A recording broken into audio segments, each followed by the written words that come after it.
Okay, good morning, everybody. Chief John Majoy from the Newburgh Heights Police Department. I'm also the chairman of the Northeast Ohio Amber Alert Committee and the president of the Board of Directors for Cleveland Missing. This morning's press conference, we're here to talk about the Amber Alert that is still active from June of 2023 involving Keshaun Williams. If everybody remembers, there was a missing persons report started on June 17th, and then an Amber Alert followed up several days later, and it still remains an active alert to date. One of the things we want to focus on today is that there still is a reward of up to $22,500 for information leading to Keshaun's whereabouts. Now, one of the keys to this is that the reward money can remain anonymous. And so if there is someone out there who has information and you are reluctant to come forward for your own safety or something like that, we can guarantee that your identity will remain anonymous. And so you are welcome to come forward. I want to emphasize the United States Marshal Service and the Cleveland Division of Police are working very hard on this case. If you have any information whatsoever, you can call 1-866, the number 4, and then wanted. That's 866, the number 4, and wanted. I think that there's a side of this that we also want to emphasize on today, and that is that there's a family out there that's hurting, and we need to help. And when I say we, I don't mean Cleveland Missing, I don't mean law enforcement. I need everybody who is watching this, who sees this, to know that we all need to come together to try to find Keshaun and bring him home to his mom. In a few minutes, Mom's going to come up here and she's going to talk about her purview of the case and how things are progressing. We want to thank the local media for their support during the last several months since this has begun. You've been fantastic to work with, and we appreciate you all being here today. This is really important for the family. This is really important for us as an organization, and we really, really want to hope that we can bring him home soon. That said, I'm going to introduce Sharice Snowden, and with her is going to be Sergeant Halaska from the Newburgh Heights Police Department. If you folks want to step up.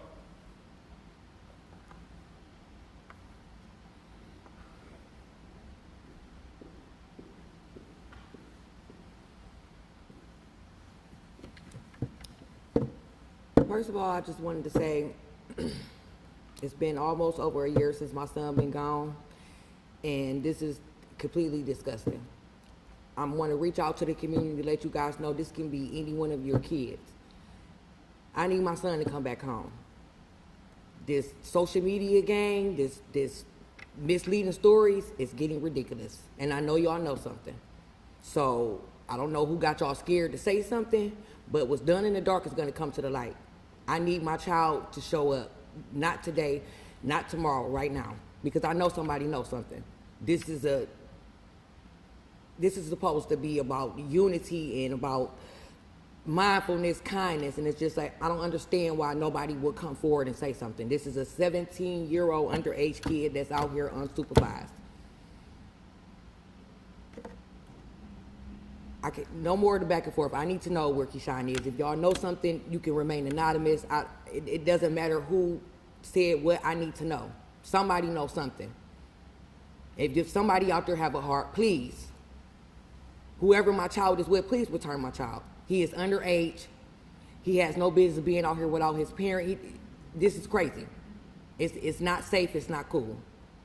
If anybody knows something, please come forward today. Keshaun, if you're watching this, I love you, and I'm going to find you, and I'm going to get you home safe. Thank you. Can we ask you any questions, or no? Okay, thank you. Thank you for those heartfelt comments. As everybody can see, there's a family that's hurting here, and again, this is going to take all of us, and not just law enforcement, not just Cleveland Missing, but everybody who sees this. Please come forward. 1-866, the number 4, and wanted. That is the United States Marshal Service. They're working closely with the Cleveland Division of Police, and they're looking for your tips. There's $22,500 in reward monies for this case. Please, if you know something, if you heard something, if you're not sure, no tip is too small, please call, make that call. Sometimes it's all it takes is one little acute incident, but I will tell you that we are not giving up hope in this case.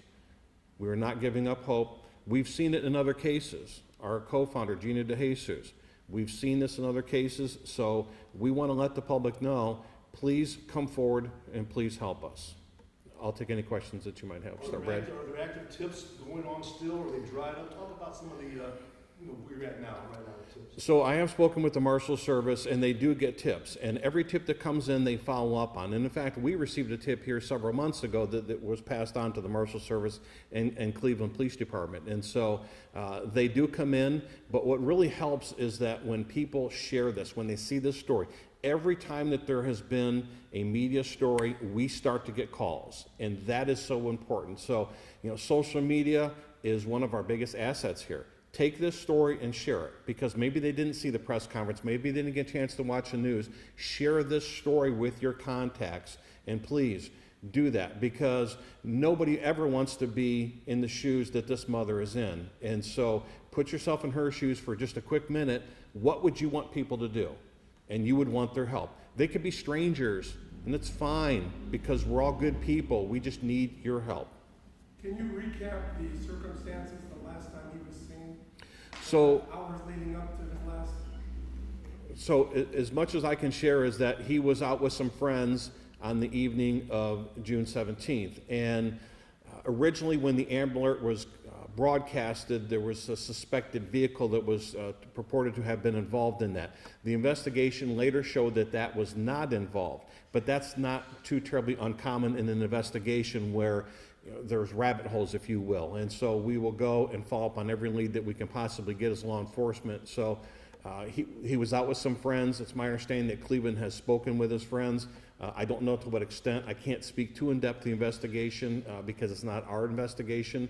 We are supporting the family, but all the same, I do believe that they're actively following all these leads every time that they come in.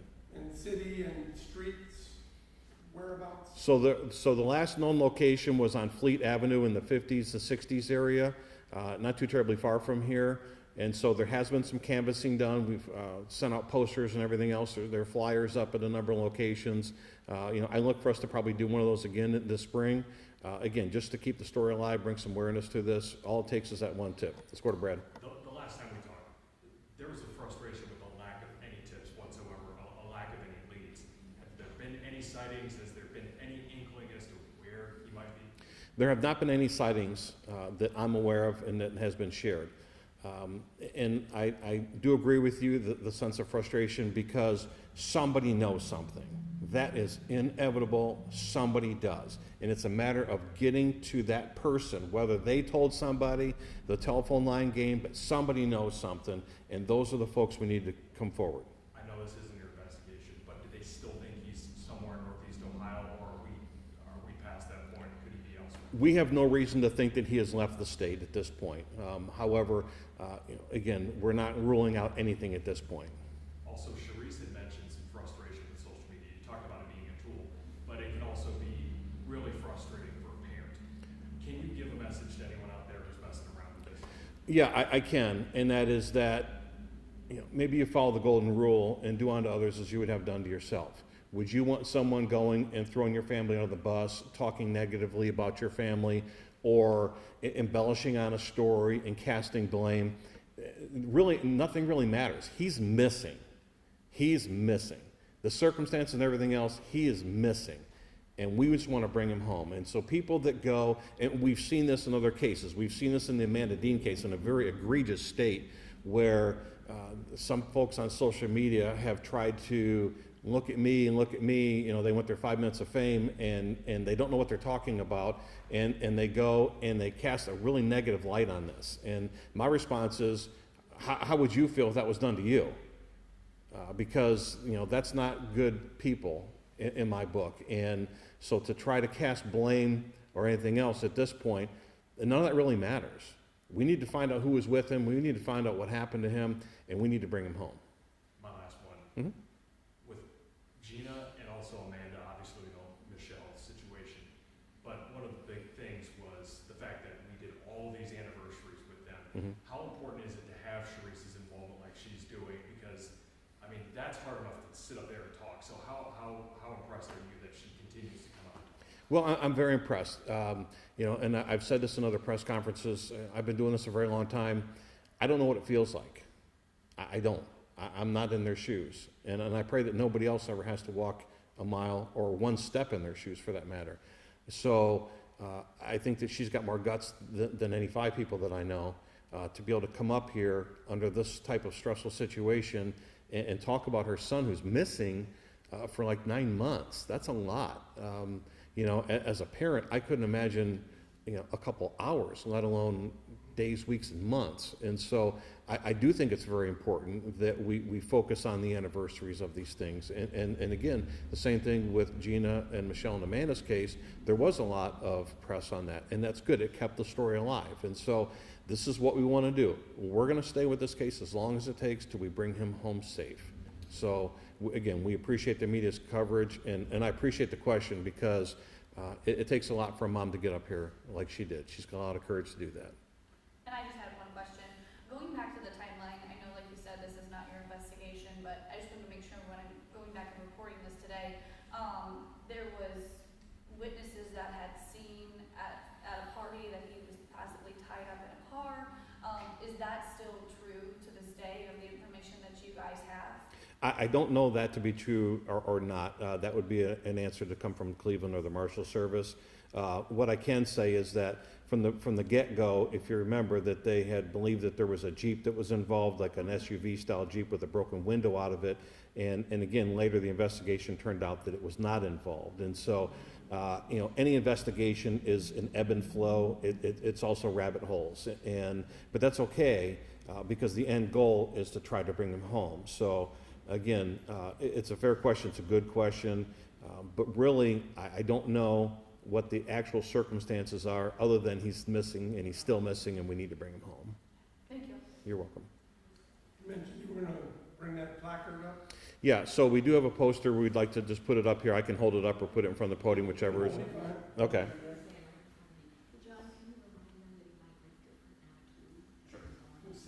So I'm just going to hold this up here. Just want to remind members of the public that this is a little bit older picture. It's been 9 months, and so there could be changes in hairstyle, growth of facial hair. You know, he as a young boy, he could be another inch or two taller, and maybe packed down and lost a couple pounds. But all the same, you know, if you see someone who resembles this individual, please call law enforcement immediately.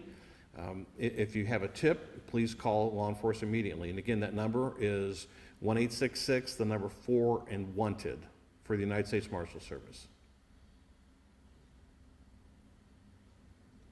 Were these the ones, these type of things we had posted as flyers, this is the same thing that was posted, this type of picture and everything? Yeah, there's been a number of different posters throughout the last 9 months, and the reason why is because we don't want folks to just hone in on one specific picture.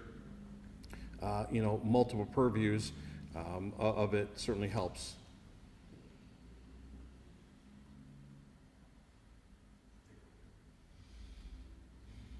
Everybody good? Yeah. Thank you, Chief. Everybody good? Any other questions, everybody? So again, on behalf of the Cleveland Police Department, United States Marshal Service, Cleveland Missing, Northeast Ohio Amber Alert, and of course the family of Keshaun Williams, we thank you for coming. Please share this story as much as possible and cross our fingers that we can get a really good tip out of this. Thanks for coming, everybody, today.